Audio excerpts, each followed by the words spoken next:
Assalamualaikum warahmatullahi wabarakatuh. Perkenalkan, saya Santi Rahmasari dan teman saya Dea Ivandi.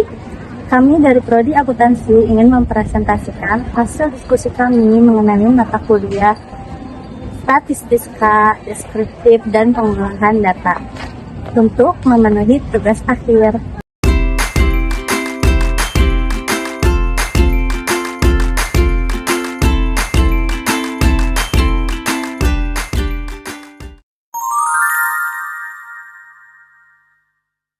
Yang pertama adalah tentang ukuran pemusatan data.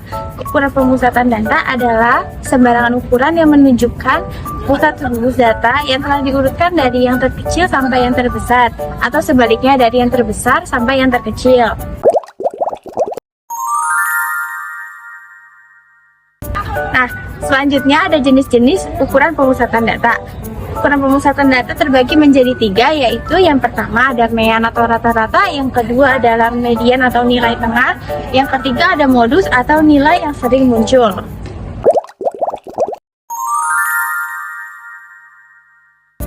Yang pertama ada mean atau rata-rata. Mean didefinisikan sebagai rata-rata hitung dari semua nilai data yang dikumpulkan. Dalam penghitungan mean, jumlah semua nilai data dibagi dengan jumlah nilai data. Nah, di samping ini ada rumus dari mean. Yang pertama, rumus mean data tunggal, yaitu X bar sama dengan sigma X dibagi N. Dengan keterangan X bar sama dengan rata-rata hitungan, N sama dengan banyaknya data, sigma X sama dengan jumlah seluruh data. Yang kedua, ada rumus mean data berkelompok. Dapat diartikan dengan X bar sama dengan sigma Fx dibagi N, dengan keterangan N sebagai nilai atau data ke N, sigma Fx sebagai frekuensi ke N, dan Xi sebagai nilai tengah.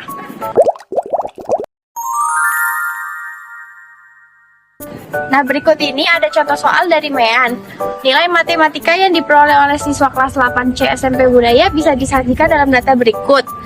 Dihitunglah mean dari data tersebut. Jawabannya adalah X bar, semua data digabungkan dibagi dengan jumlah banyaknya data, yaitu 20. Jadi X bar sama dengan 7,65.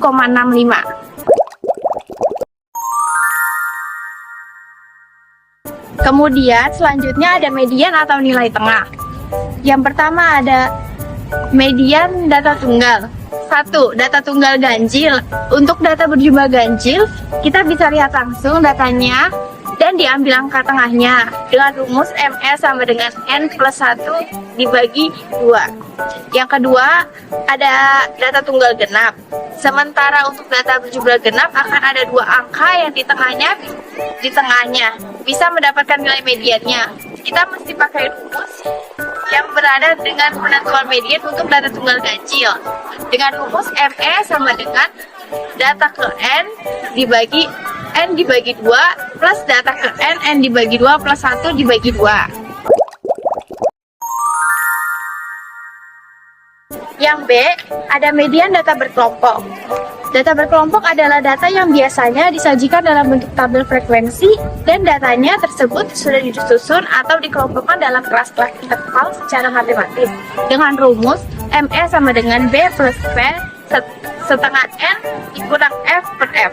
Dengan keterangan B adalah batas bawah kelas median, P adalah panjang kelas panjang median, F semua frekuensi yang lebih kecil daripada kelas median, dan F kecil frekuensi kelas median. Berikut ada contoh dari median. Tentukan median dari data berikut yang tersaji. Data tersebut, yang pertama kita harus mengurutkan semua data menjadi seperti berikut. Nah, kita cari ME sama dengan data ke N plus 1 dibagi 2. Jadi ME data ke 13 plus 1 dibagi 2. ME sama dengan data ke 7.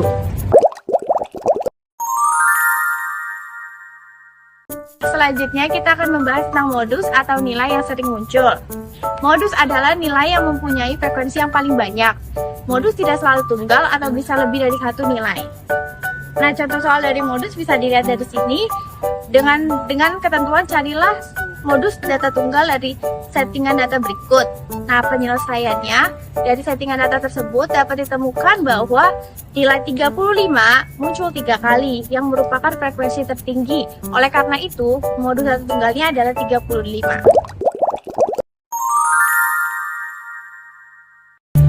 Selanjutnya ada kuartil. Kuartil adalah suatu nilai yang bisa membagi kumpulan data menjadi 4 bagian sama besar. Rumusnya kuartil bawah atau Q1 sama dengan X I per 4 dikali N per 1. Kuartil tengah atau Q2 sama dengan X I per 4 dikali N plus N. Untuk kuartil atas atau Q3 sama dengan X I per 4 dikali N plus 1. Bentuk contoh soalnya ada sebagai berikut. Dari data berikut, tentukanlah kuartil 1 atau Q1, kuartil 2 atau Q2, dan kuartil 3 atau Q3. Data tersebut diurutkan terlebih dahulu. Untuk menjawab Q1 sama dengan 1 per 4 dikali 9 plus 1 atau 1 per 4 dikali 10 sama dengan X 2,5. X2 ditambah 0,5 dikali X3 dikurangi X2, di mana X3 dan X2 nya adalah 5 dikurangi 3 sama dengan 3 plus 1, yaitu hasilnya adalah 4. Q2 sama dengan 2 per 4 dikali 9 plus 1 sama dengan 2 per 4 dikali 10. X5 adalah 6. Q3 nya X 3 per 4 dikali 9 ditambah 1, X 3 per 4 dikali 10 dijadikan hasilnya X 7,5. X 7 ditambah 0,5 dikali X 8 dikurangi X 7, di mana X 8 dan X 7 nya adalah 8 sama dengan 8 ditambah 0 hasilnya 8.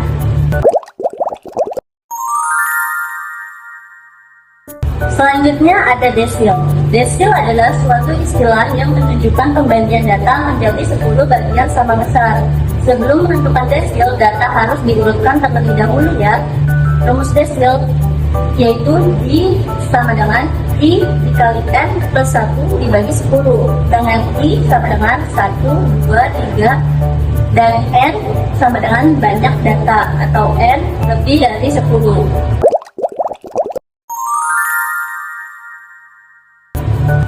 Untuk contoh soalnya bisa dilihat, diberikan data sebagai berikut. Tentukan nilai desil keempat. Penyelesaiannya, urutkan data tersebut terlebih dahulu. Setelah diurutkan, lalu akan kita hitung. 4 dikali 14 ditambah 1 dibagi 10. 4 dibagi 15 dikali 10 sama dengan 60 dibagi 10 sama dengan 6. D4 sama dengan X6. Maka dapat diketahui desilnya adalah 55.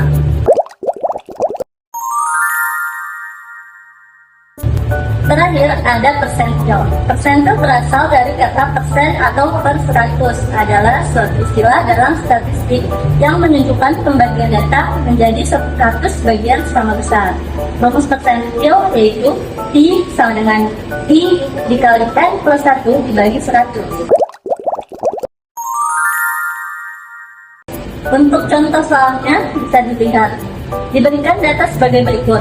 Tentukan P15. Penyelesaiannya, urutkan data terlebih dahulu. Setelah diurutkan, maka akan dicari 15 dikali 14 plus 1 dibagi 100. 15 dikali 15 dibagi 100 sama dengan 22 dibagi 100 sama dengan 2,25.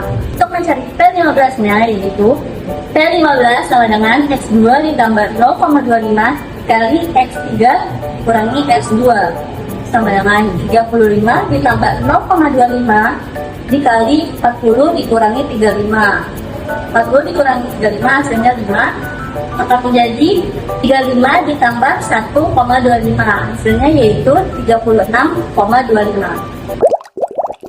Sekian presentasi dari kelompok kami. Mohon maaf jika masih banyak kekurangan. Kami mengucapkan banyak terima kasih.